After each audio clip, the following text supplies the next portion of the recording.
کہ انوار الحق کے ساتھ مزید چلنا اس ریاست کے اوپر ظلم کے مترادف ہوگا۔ تو 33 آزاد کشمیر کے لوگوں نے اس کو ووٹ دیا، جس میں پارٹیوں کے سربراہ، جس میں پولیٹیکل پارٹیز کے ہیڈ، اور جس میں جب یہ پبلک نکلی باہر تو اپنے اپنے دعوے کرنے والے الگ کھڑے تھے، سب نے ووٹ دیا۔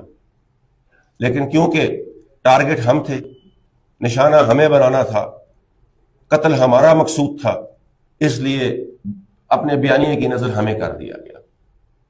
میں آج بھی ایک بات آپ کو کہتا ہوں کہ جس دن فیکچولی آپ مہاجرین مقیم پاکستان کی سیٹوں کو ختم کرنے کا فیصلہ کریں گے، میں آپ کو گارنٹی سے یہ کہتا ہوں کہ 250 ضلعوں کے اوپر پھر آپ اس نظام کو برقرار نہیں رکھ سکتے، پھر آپ کو بہت کچھ اور سوچنا پڑے گا۔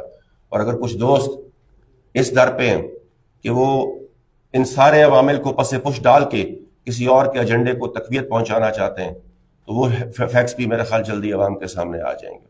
یہ جن لوگوں نے یہ نعرہ دیا کہ مہاجرین میں سے کے ساتھ اس طرح کیا جائے، تو میں یہ پوچھتا ہوں کہ کیا یہ ممکن ہے کہ آزاد کشمیر اسمبلی میں گورے کے لیے الگ قانون اور کالے کے لیے الگ قانون ہوگا؟